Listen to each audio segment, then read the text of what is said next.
Welcome to the Cyber Insights Podcast, brought to you by the ISACA Greater Washington, D.C. chapter. I'm your host, Jim Wiggins, and I'm joined today by my co-host, Mr. Altan Bulut. And our guest today is Dr. Linda Kostic. We'll be talking with Linda about the topic AI-enhanced cyber auditing, the next frontier in assurance. Let's get into the episode.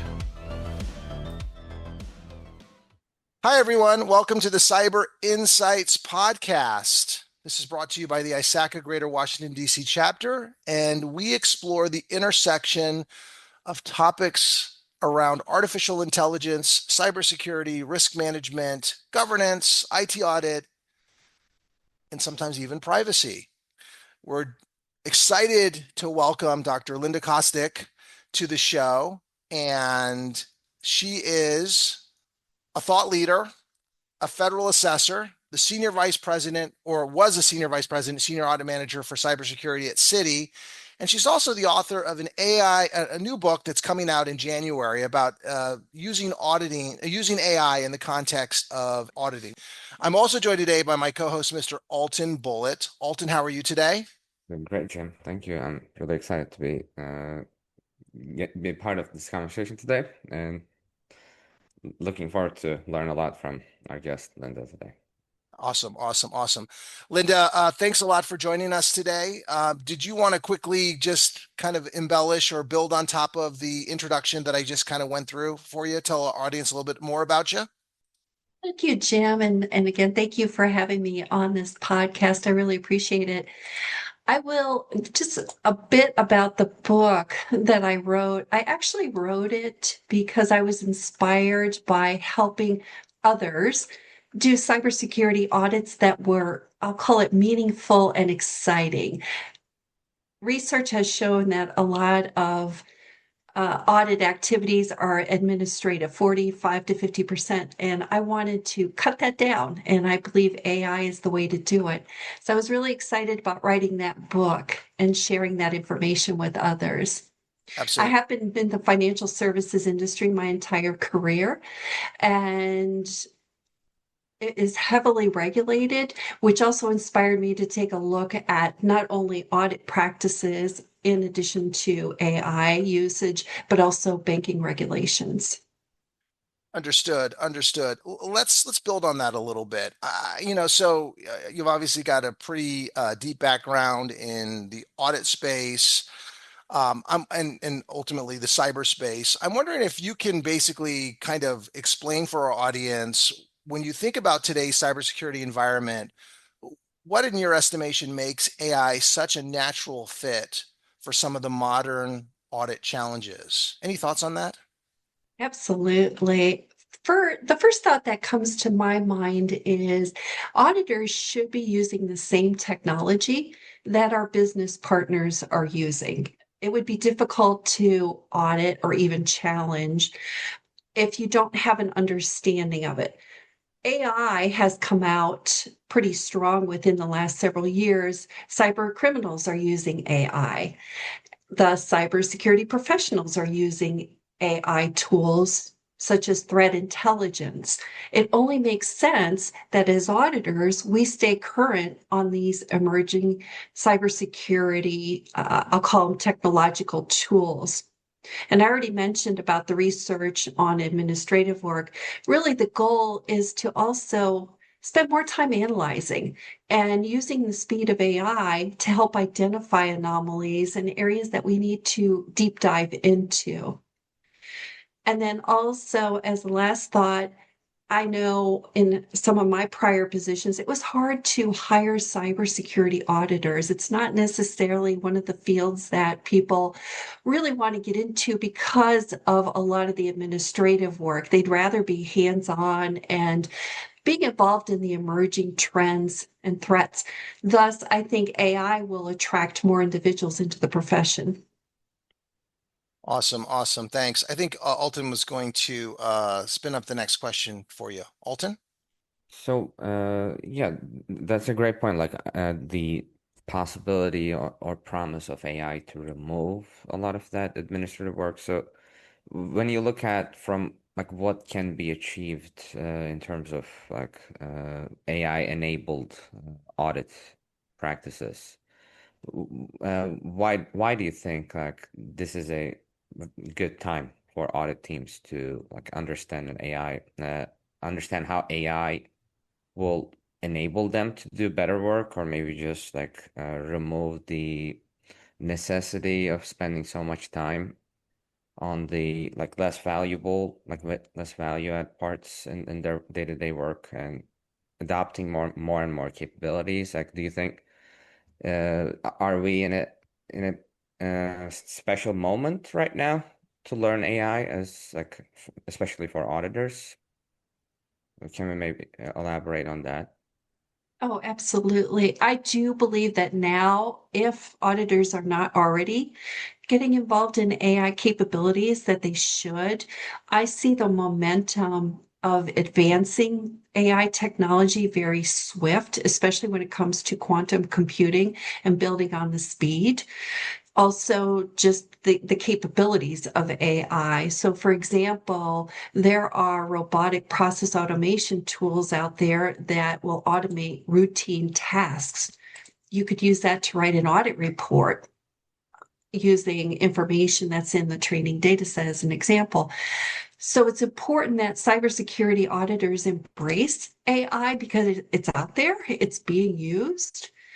ChatGPT alone grew to 100 million users in 2 months after its first inception. And now they estimate that there's 700 to 800 million weekly active users. People are engaged in AI. And thus, the cybersecurity auditors need to embrace this, need to understand it, and need to know how it can be used. And it will continue to evolve on how they'll identify, I'll call them use cases. What would make their job easier? How will it present the most significant risk that they need to focus on? And I mentioned about the speed. The accuracy, I think, still needs to be evaluated. I think we'll always have to have human oversight. So the auditors need to be comfortable with evaluating not only the input, but also the output. And then, just from a management standpoint, and while this is not directly related to the question, I see a big concern of shadow AI. So we've talked about shadow IT in the past.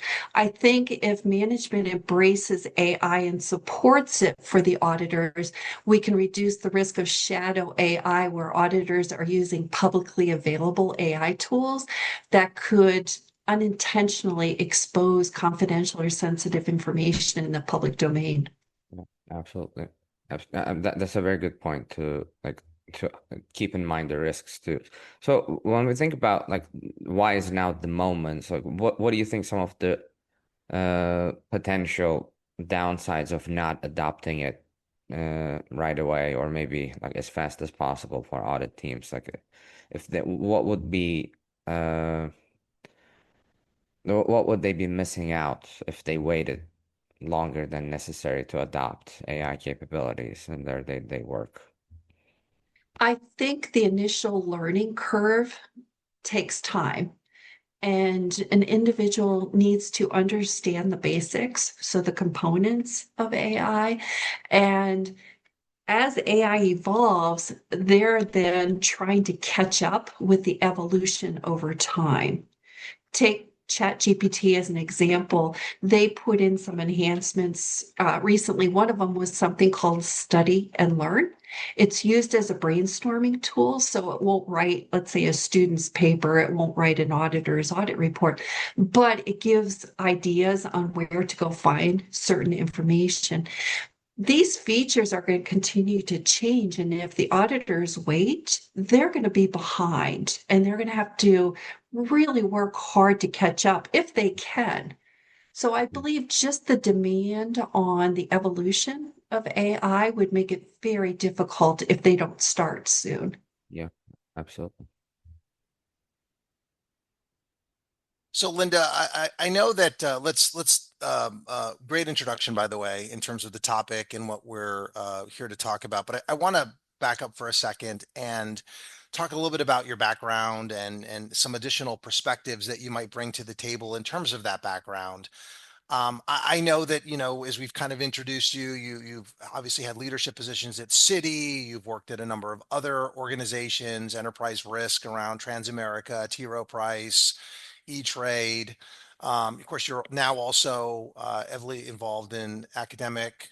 You got a doctorate in cybersecurity, and you're an adjunct professor at UMGC. I'm wondering, a key part of all of this that we're kind of moving towards in terms of artificial intelligence is the whole discussion around risk. And you and Altan have been talking a little bit about that and some of the challenges. I'm wondering if we could step back for a moment and have you talk a little bit about some of the early experiences at some of those major financial institutions that might have shaped your approach to how you view and look at risks today. Any thoughts or any observations in that particular from that particular perspective? Yeah, absolutely. I'll go back to my first, I'll call it technology audit role. And I was given the role before I had any technology or risk management experience at all. And I was the only one in that bank. It was a small bank that was working on this initiative. I'll call it. It was a new requirement by the banking regulators. What I ended up doing was leveraging a lot from my technology colleagues. I attended a lot of ISACA conferences. Now, back then it was called the EDP Auditors Association, not ISACA. And then working just closely with others at another bank to learn what are the key areas. And it first started out as, because the bank was so small, as auditing almost every risk, which was unrealistic. And it didn't make sense because you're not necessarily going to put a control in place for every risk. It has to be evaluated. So what I ended up doing was evaluating risk. And that was very early on. And I would say I'm going to focus on the top 5 risks and come up with a way to evaluate it. And then I also looked at ways to gain efficiency. And what I mean by that is I would do what I refer to as exception reporting. I had access to a system where I could generate queries.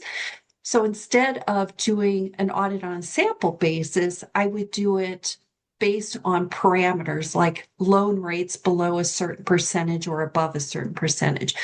So in essence, I was actually evaluating and identifying the most significant, I'll call it anomalies, but you could also call them risks. Maybe a customer got the wrong interest rate. So I would say that was my early start into risk and understanding risk. Got it. Got it. Understood. Thank you. I think Altan has the next question for you. Go ahead, Yeah. Altan. So, like following on that risk perspective, like I see that you've been involved in like COVID mapping and CRI profile, Cyber Risk Institute profiles when you were at Citi, and like I wanted to like get your thoughts on the objectives and like what were some of the main pain points that those initiatives were aiming to solve or address. Right. And to add a little bit more to that, most of that work was done not only to create I'll call them audit plans for individual audits, but it was also to review the risk appetite statements that were being developed by Citi cybersecurity professionals. Mm. And I would say the biggest resistance is that you have to take these best practices, I'll call it COVID mapping, right? And the CRI profiling tools. You have to take those and evaluate what is relevant. So you're not going to take the whole framework 100% necessarily and say everything has to be included in your framework. You have to evaluate it and show how it aligns with the organization. That was done by creating an actual, I'll call it mapping document, and then indicating why it was relevant to Citi, almost like a salesperson trying to sell a product or a service. You're selling the concept and what is the benefit? Why do I care? Why should I use this? It took a while for them to understand it wasn't just a one time we sat down and went through this. And it also was a two-way conversation by which I would listen to what they were saying to make adjustments. So again, it's not just taking a document and saying, I'm going to implement this whole COBIT framework. It was about evaluating and then working with the stakeholders to identify what made the most sense for Citi. Yeah, yeah, makes sense. Absolutely. Hey, Linda. So I want to kind of delve a little bit deeper into this and then kind of connect it to kind of the main theme and the topic, which is obviously the use of AI in the audit space. I'm wondering, based on your experience and based on your past history, building enterprise risk frameworks at some of these, major financial institutions, how has that influenced your thinking about audit modernization? I assume there must be some kind of uh, lessons learned that you took away from that said, hey, I see a lot of benefit in terms of using artificial intelligence for automation and streamlining. Can you spend a couple minutes and talk about that? Absolutely. I have always had the approach of continuous learning. I am always looking for ways to gain efficiencies. And I believe that was probably more so after the financial crisis of 2008. There were three of us in the enterprise risk management group, and it got reduced to one, me. And as a consequence, I lost some of that subject matter expertise and some of the institutional knowledge. And I found ways to obtain that information outside of E-Trade. So networking and establishing roundtables with other subject matter experts, but also looking at the internal processes as to what made sense. What was I doing that didn't add value? And I continuously ask myself that. And when I was looking at, I'll call it the chatbots for now. When I was looking at the AI chatbots, I was able to find a lot of ways to shortcut activities. So, for example, I could ask the chatbot to provide me recommended audit steps for an incident response program audit. I also could ask it to compare documents. So I could upload an incident response plan document and say, compare it against a best practice. And it would do it very quickly. Now, again, you do have to analyze it. There are some scenarios where the information isn't always 100% accurate, but it gets you very close and it saves you a lot of time. Understood. Understood. Alton, I think you have the next Yeah, question. Go ahead. yeah. So, like from the academic perspective, so you're an adjunct professor and a researcher. So, how do you connect that work, your academic research and discoveries, with real world audit approaches and execution overall? How do you Yeah, think that, Greg. yeah, Oh, go that ahead. I'm benefit sorry. maybe enriches your perspective and makes it more efficient? If it does, maybe if you can talk a little bit more about that. Absolutely. I would have to say that the academic part, including my dissertation, forced me to challenge information. I couldn't just go to the internet and pull data down for my dissertation. I had to challenge it, evaluate it, determine if it was peer reviewed, how accurate was it, how did I know it was accurate. And I find with the use of AI, as information is downloaded, I challenge that. I look at that. I may go to another source. I may go to an academic database. And I may also go to Google Scholar and look for peer reviewed research to look for other sources that I can compare against some of the data that's coming out of the AI output.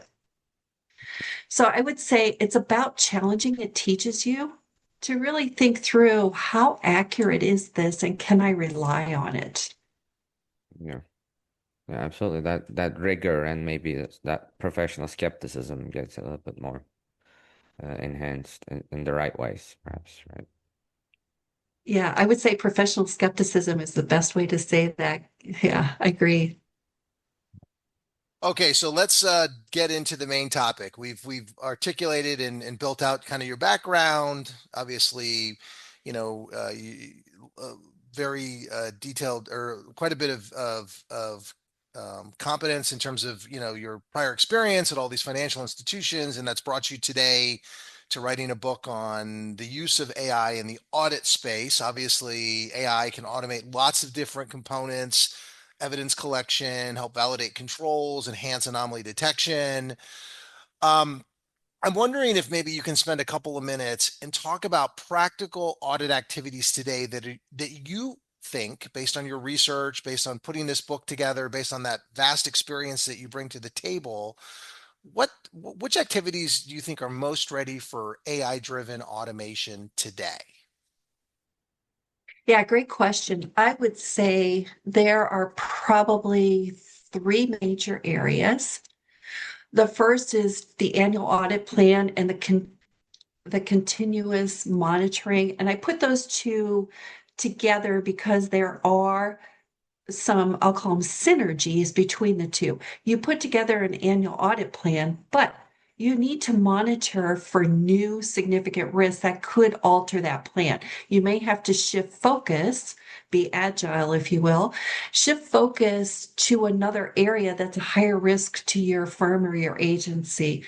I see that as a very beneficial plus. The continuous auditing, you can set up job schedulers to execute prompts automatically, and you can revise these prompts over time, but it will get you the information that you're looking for. What do you consider? Maybe you're gathering data from CISA.gov on new threat intelligence, or you may have a third-party provider who gives you some information. But setting up, I would say that continuous monitoring gives you the best value pretty quickly. And then as you're executing individual audits, you can use the chatbot to brainstorm, help you write test steps, identify risks and controls. You can tell it that your control description has to have so many attributes, and these are the attributes, and make sure you consider them.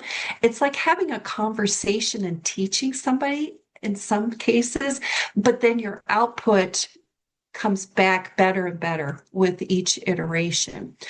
So I would say the individual audits as well. And then if you happen to do some special activities, like I was involved in reviewing an initial cybersecurity risk appetite statement, I could today, I didn't back then, but I today could compare that document against a best practice to see if there's anything missing. And if there is, then you have that conversation with the owner, so the risk appetite owner, to evaluate. So I would say the immediate ones are those where you could write some basic prompting to jumpstart certain activity, and then also automating those prompts for continuous monitoring. Yeah, so following on that, like you mentioned the risk appetites and like risk tolerances, those can be a little bit murkier subjects, like hard to evaluate perhaps against objective criteria. So how do you see auditors using AI to evaluate those in an enterprise setting, like in terms of cybersecurity risk appetite and tolerance overall? Like, do you see it is helpful today, or in terms of making things flow more smoothly or be more effective to the point at this time? Yeah, I would say there's a couple of ways that AI could be used to enhance evaluating the cybersecurity risk appetite. I briefly mentioned about comparing it to best practices. But if there are certain areas within the appetite, so oftentimes what you do is the appetite may be a low, medium, high, or no, no appetite, which is very, very rare. And then it has to convert to a quantitative value, typically in your risk tolerances. How do you take that low and convert it to a value, a quantitative value like $1 million. It's not that simple. Mm. I would use AI to pose those types of questions because what will happen, especially if you're using a publicly available chatbot, is it will search the internet and you may find risk appetite statements with you from universities and agencies, other sources publicly available to do a compare just to see, is there something major missing? Again, you do the compare, but you'd have to evaluate the output to make sure it's accurate. Mm. But I see it as also providing guidance. You could say, compare the risk appetite to COVID. Are there any major areas missing?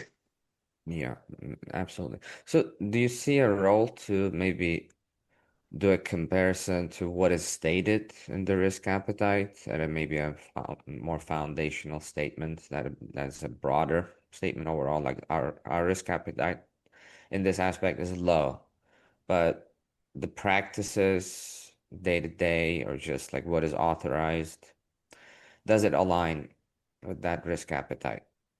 Is it matching? Do you see a role for AI to help with that evaluation of those? Absolutely. You may have to provide some input, such as uploading a document. It depends on what's already in your training data set and the security of that environment. Especially if you're uploading a firm or an agency's document that's not public information, you need to make sure that it's being done in a secure environment. But with that said, yes, absolutely, I can see how it matches. And you can also do comparisons year over year or as changes occur. You could also compare to emerging trends. Should something else be now considered within the risk appetite? Has the environment changed that requires it? And you can literally ask these questions to the chatbot Yeah, via prompt. absolutely. I mean, the reason I ask is because a lot of times auditors can be in a like a difficult situation to assess. Like our risk appetite seems to be low on its face, but are we actually acting in that manner to reflect in the sense that what do we allow, what do we disallow? Are we actually uh, reflecting that stance uh, in our like operations? Say so. Maybe there's a Yes. potential for like AI enhanced evaluations there. And just to add on to that, the one thing you can also do, and I've done this before, if you've got a challenging situation where, as the auditor, you believe a risk appetite statement or a risk tolerance statement should be modified, I would enter into the chat bot. Here's the scenario I'm encountering. This person doesn't want to make the change. What suggestions do you have for me to convince this person they should make the change? So you can literally use the chat bot to also get guidance on presentation, if you will. Mm.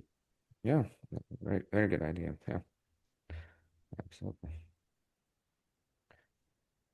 Awesome, awesome. Okay, so I wanted to kind of expand upon some of this discussion around the use of AI in the context of auditing. And I wanted to bring in one of the experiences that you've had. I know that based on your background, you've implemented what I'm going to call centralized issue validation hubs.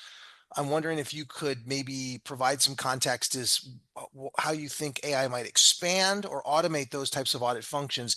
And maybe if you could kind of, for our audience, explain what we mean by that term, centralized issue validation hubs, before you explain maybe a potential use case for that particular process. Any thoughts on that? Yeah, absolutely. So the objective of the centralized issue validation hub was to remove issue validation work as issues were closed by management to a centralized location that would reduce the work of auditors.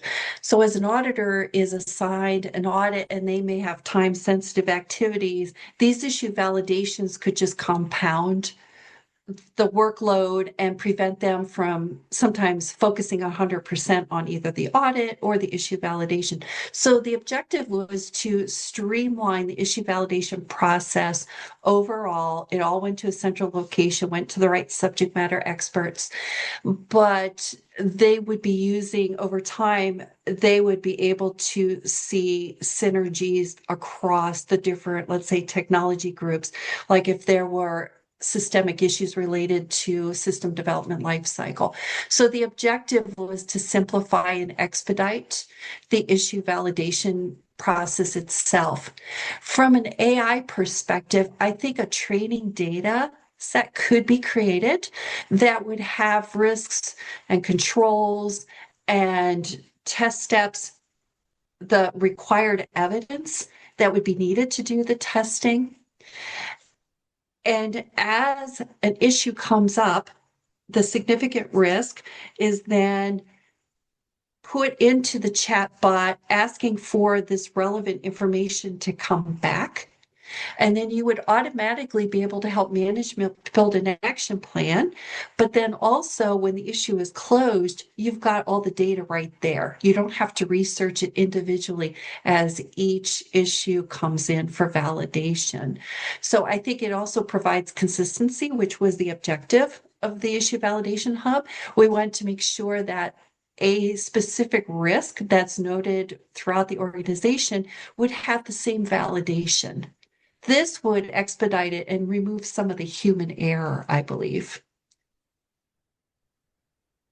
So, Linda, I want to follow up on the role of AI in auditing. So, when we think of challenges, there are like many challenges, but some of the most prominent ones that come to mind are data quality and governance issues. So, what specific issues do you think enterprises are coming across when trying to implement AI in auditing, and how could those prevent them from being effective in that in those endeavors?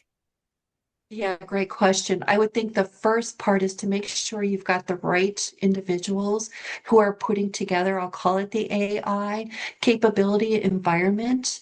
You need to make sure that there's a good governance structure. It's just like any other technological system. It should go through a structured process with detailed testing.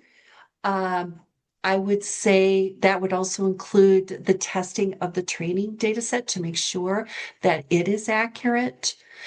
I would also say that there should be education on responsible AI. What is acceptable from a privacy and a security perspective?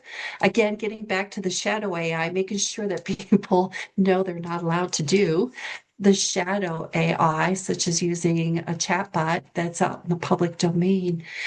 I think it's about that structure and then educating people about it. Just like we educate on phishing emails, we may get periodic emails to see if we fall prey to a phishing email.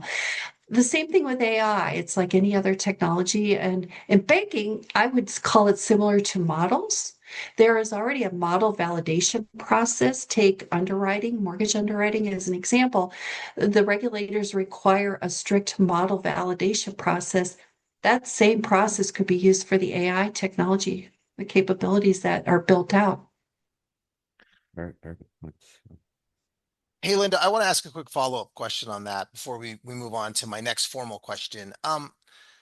You know, since we're talking about governance and we're talking about data quality, how do you think the auditor should approach security of, the artifacts that it's using? Because one of the things you're going to ultimately get in an audit is you're going to get what I'll call provided by client, maybe policies, maybe documents, maybe outputs. And, from a governance perspective and a data quality perspective, how do you ensure that like that information is not going to basically be provided to some of these publicly available chatbots and then ultimately release intellectual property into the wild? Any thoughts on how auditors should potentially address that piece of the governance conundrum that's out there today? Yeah, and that's a big question. I know at UMGC, as professors, we're only allowed to use Microsoft Copilot because it's in a secure environment. Well, they know it's in a secure environment because they have a separate instance that only UMGC personnel can access it. I would see the same process being required for any firm or agency. And when it comes to pulling data, you would have to see where is it pulling? Is it just a blanket pull from the internet, which could be anything? Is it a pull from the dark web? Really getting down to understanding how that training data set gets its data. Understood. Understood. Okay, cool. So let's move on to my next question that kind of builds on some of this a little bit. I'm wondering if maybe we can spend a couple minutes and talk about how does AI support maybe deeper analysis? You get that data from the client. Historically, auditors are limited in their ability to look at the information, how much time that they can spend on artifact reviews, blah, blah, blah. And maybe how it can help with deeper analysis, maybe high risk areas that correlate to things like, the infrastructure, the identity of the users, or maybe even, when we deal with things like third party risks. Any thoughts on that? Mhm. Yeah, I will start with the deeper analysis. In my mind, we're also training the AI tool itself. We need to really focus on what they refer to as the prompt engineering and writing those prompts that get the information that you're looking for. And this is based on the assumption that your training data set has everything that you need. You mentioned that you got information from your stakeholder that you're auditing. You may even ask a prompt of consider this and ask it to look. I mentioned the loans before. Look for loans that are out of a range of interest rates. You sometimes have to train, but what I've noted or noticed is that once you start doing that, that AI tool will remember. So oftentimes I may key in something and say, as a cybersecurity professional, what significant cybersecurity threats should I focus on over the next week? So I'm educating the AI tool about who I am and what I'm looking for. And I usually have follow-up prompts because the AI may return something that gets me thinking about going another avenue and exploring further. So it's an interaction on going into the areas further. So the auditor does need to have some expertise in the area that they're auditing, as well as knowing how AI operates to get the best return on the output. So I want to follow on the like the use of again AI in the like field work most of the time and maybe in the reporting side of it. So what are some of the like more reliable or better ways for auditors to maintain transparency and defensibility when they use AI to generate insights, outputs overall, like in a consistent way? Do you have recommendations there for practitioners? Yeah, the one way is to keep the chatbot session. So you save that session and have another person review it, another auditor review it. There's also, and this may be more on the algorithm itself. So if you're using something other than the chatbot, there is explainable AI that's coming to the forefront, and there's companies like IBM that are providing that tool, which provides, I'll call it in human wording, so wording that humans would understand exactly how it is working. So if you're getting into a more complex AI platform, that would be better. But if you're using the chatbot, I would say having another individual review the prompts and the output to see if there should be some revisions. Yeah. So in terms of like citations or maybe disclosing the fact that AI was used in the process, Do you think those would be important to highlight there in the reports? Like there have been some front page news recently. You might have heard that with AI assisted outputs having to be reconsidered around the world. A couple of countries had to uh, engage with their consulting companies with their undisclosed use of AI that had some errors and some incorrect statements that had to be kind of re revised. So yeah, I mean, again, like maybe like do you think fact checking more rigorously, do you think that that needs to be part of the process, like embedded there? There's a non-negotiable when somebody uses AI to provide a ready to go output, maybe. I don't know. Oh, absolutely. And as you're talking about that, I remember asking ChatGPT to create an image about the CISSP certification. And you know what? It came back wrong. It wasn't even accurate. When I use ChatGPT, I do ask for the information source. And you're going to find that sometimes the information source is not accurate. The link is Yeah. broken Yep. or Yep. whatever Yep. the case may be. In those scenarios, I don't use the information.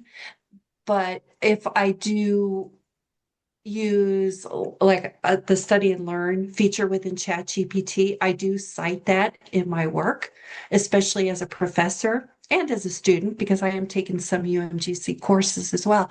You do cite it, but then you also need to find out where it got the information and you have to validate that. Absolutely.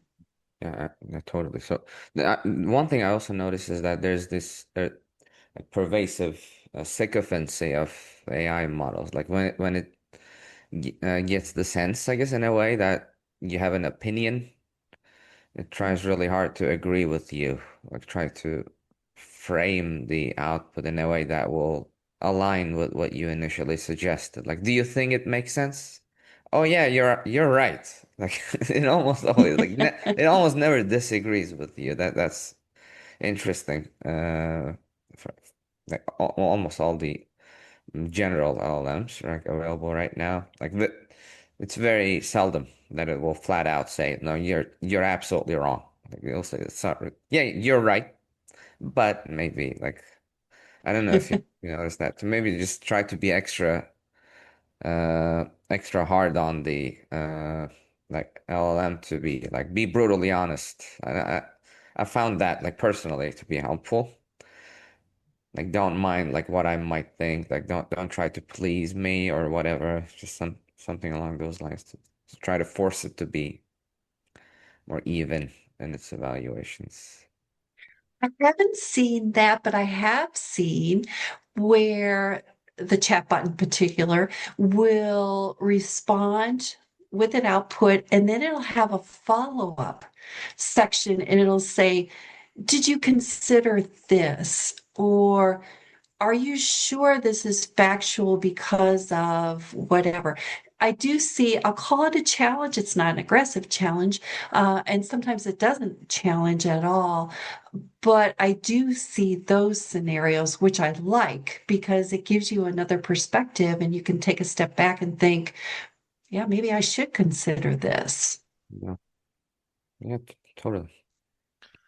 Okay, so we're going to move on to another section, but there's one final question I want to talk to you about because this is obviously the main area that we're here with you talking about. But I was wondering if you could maybe spend a moment or two and talk about any kind of misconceptions that you think audit teams have when they consider using AI in their workflows, whether it's generating their audit program guide, whether it's helping out with, work papers, whether it's helping out with a report writing, uh, where do you think those misconceptions are in terms of AI use from an audit perspective?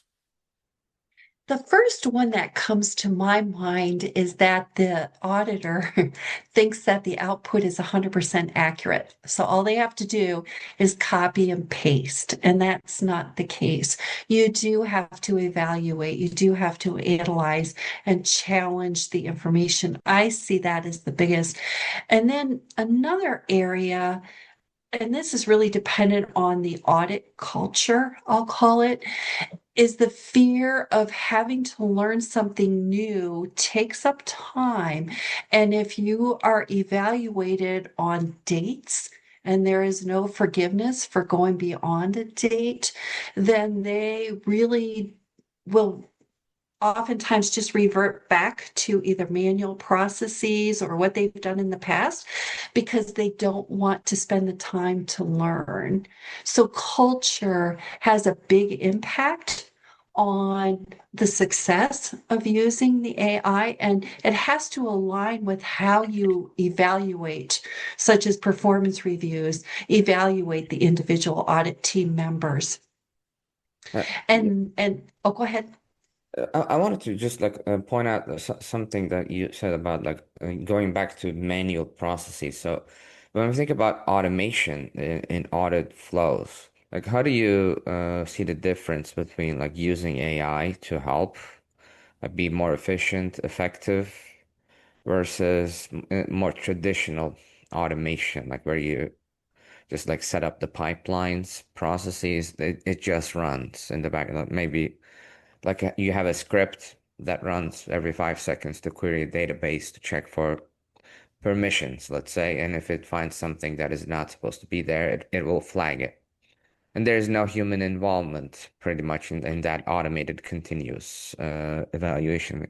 Like, how do you see the difference between that kind of a traditional quote unquote automation versus using AI to separate it from manual? Do you think it's not manual when people use chatbots overall in their works? Like, because to my perspective at least, like they still manually enter prompts and then they get some output, like manually review that output, then just run it through their own reasoning, rationale, and then use that in a way that will help both themselves and their clients. So how do you see the difference there in terms of automation and manual work? I think the AI value add is twofold, the speed by which you get responses, and you can set up the job schedulers to automatically do that so you don't have to manually enter prompts, throughout the day. I also see it as pulling in vast amounts of data. So the analysis is on a larger data set versus the traditional. So, for example, if you're doing continuous monitoring in I'll call it an automated fashion that I've seen before, the data is coming from one source and that's it. Mm, Whereas with AI, you have the capability of having the data coming from many sources and mm. doing it quickly. Yeah, yeah. And then sending alerts, doing a partial Mm. analysis, if you will, and sending the alerts on anomalies that require follow up. So I see the speed and just the vast amount of data that it can analyze to give you a better picture. Totally. Can be very helpful in those ways. Okay, so we talked about the kind of the main topic, which is the use of AI in the context of auditing. Now we want to spend a few minutes and talk a little bit about the future. We oftentimes ask our Mhm. guests when they come in, put, put the crystal ball in front of you, gaze into it, and try to anticipate where things are headed. So, my first question to you in this area is, Linda, what breakthroughs in AI do you think are most dramatically going to change audit practices, let's say in the next 3 to 5 years? Any thoughts on that? Yeah, the first thing that comes to my mind, and I had done some research on this, is the advancement in quantum computing that will provide even faster execution of AI. And I also see, as time goes on, these training data sets are just going to continue to build and build and build and provide more data and hopefully better outputs with the caveat that you've got good governance and you are following a structured process. I also think autonomous agents that execute tasks will be performed. So getting rid of those routine, mundane things that auditors have to do that are not as exciting as doing AI. I see that advancing a lot more. I see it being used in the audit planning process, as well as the continuous monitoring that would require an adjustment to the audit plan. And I'm hoping that the explainability within XAI, it continues to evolve. So it provides even more information that helps with the model validation. Yes, so when we think about the changes in the near future that are likely to happen, so how do you see various regulators responding to the increased use of AI in cybersecurity and risk management and auditing overall as people adopt it more and more? Do you expect certain shifts in one way or another? I think, let's just take the Office of the Comptroller of the Currency as an example. They're a banking regulator, and they're not a regulator for all banks, just certain ones. But with that said, in 2021, they issued a bulletin asking for input on AI and what financial services firms are doing, how they're using it. It was a fact-finding mission. And then in October of 2024, they reached out to the academic world to get academic research, so peer-reviewed research on the use of AI. I see these regulators as trying to build an understanding of the AI tool first. And then when they come in to do exams, they're more asking the the financial services individuals, how are you securing this? How are you managing this? How do you know it's accurate? And focusing more on those, I'll call them open-ended questions. But I would foresee where they're going to have requirements down the road. As it relates to the US, I saw recently the Genesis mission that is encouraging, aggressive build out of AI capabilities, and rightly so because of other capabilities. It can provide a lot of efficiencies. I didn't see anything about regulations, and it does seem like some states are seeking to put in regulations to protect individuals. With these AI systems, especially in the healthcare industry, you don't want too much reliance. You do want some human intervention, but it's not clear that the US or these individual states will have regulations. However, in Europe, you do have the EU AI Act. So if a US firm is does have presence in Europe, they would have to follow that act. And I would suspect that they would apply the same controls and governance framework across their whole organization because it wouldn't make sense to divide it out just to meet a regulatory requirement. But that's what I have seen so far. I think this is still fairly new, Yeah. and it will be interesting to see what transpires. So, do you think like some of the recent incidents like that prompted like refunds to certain governments, for example? Like, do you think if those become more common, do you think that might prompt a response, maybe just like as a like in the form of a regulation or something like that? Uh, if these principles are violated, this is the consequence, or to outline those kinds of things. Do you expect certain reactions from governments or organizations around the world? I think that's what may happen. It seems like we are more reactionary versus Mm, proactive in that regard. I mm, also think there are a lot of lawsuits right now mm, uh, based on AI applications. Most of them are copyright, mhm. but I could see instances where that changes and that may drive laws and acts and regulations. Yeah.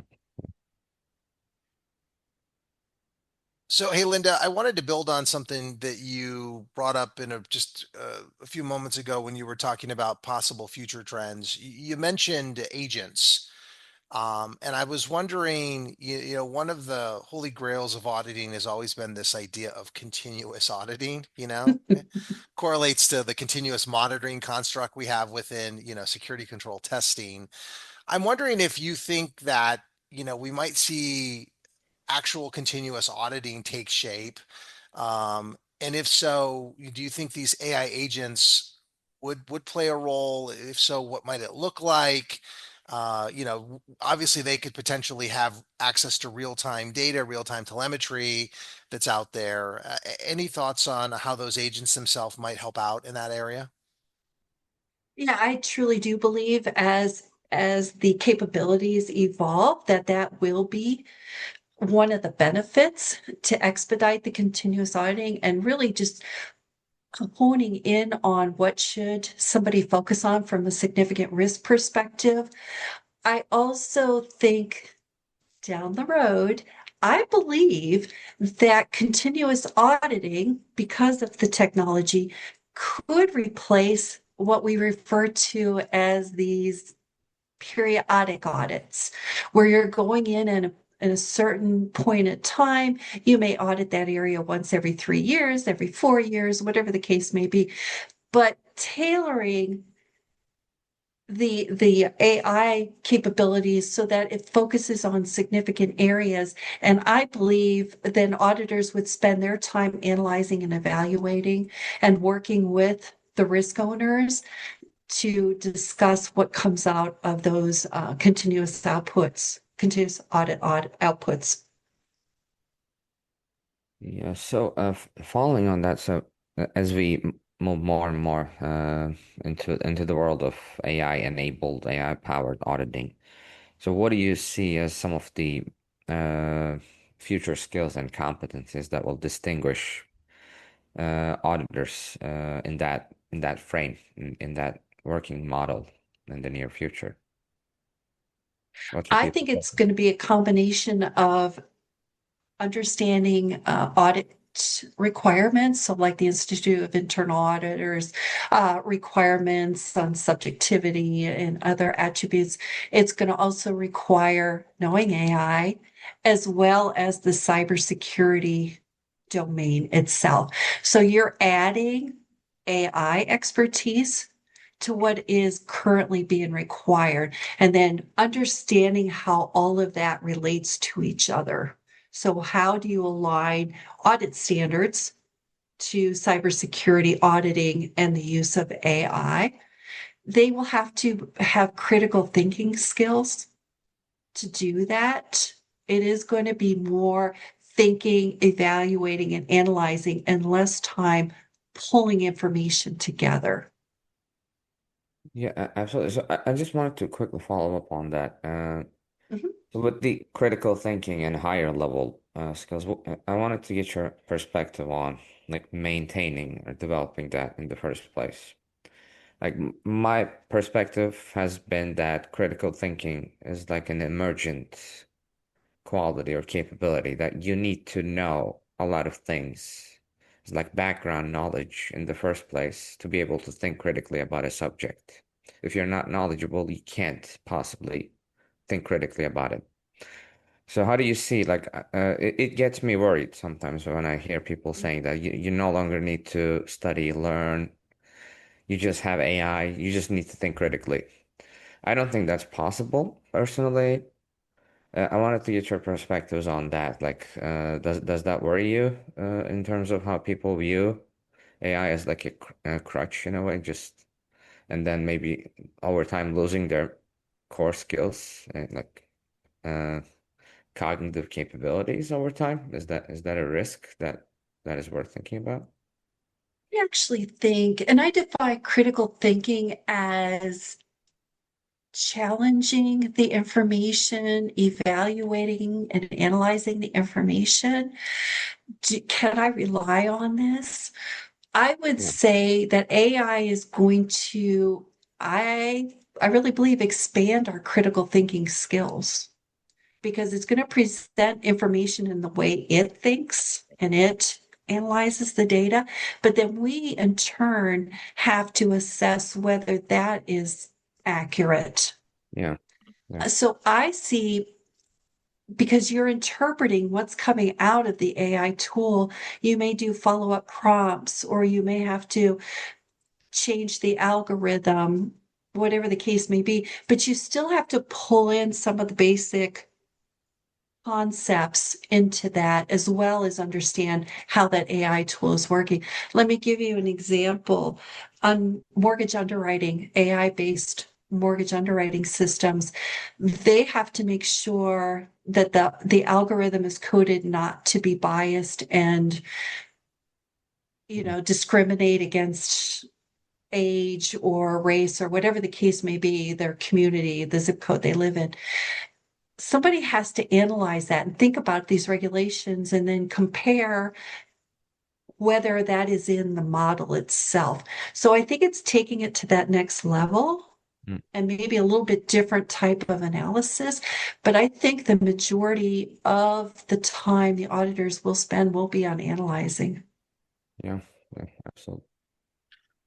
Okay, hey Linda. So we're almost at time, but I did want to talk a little bit about your book that's forthcoming. I know you've just spent a lot of time.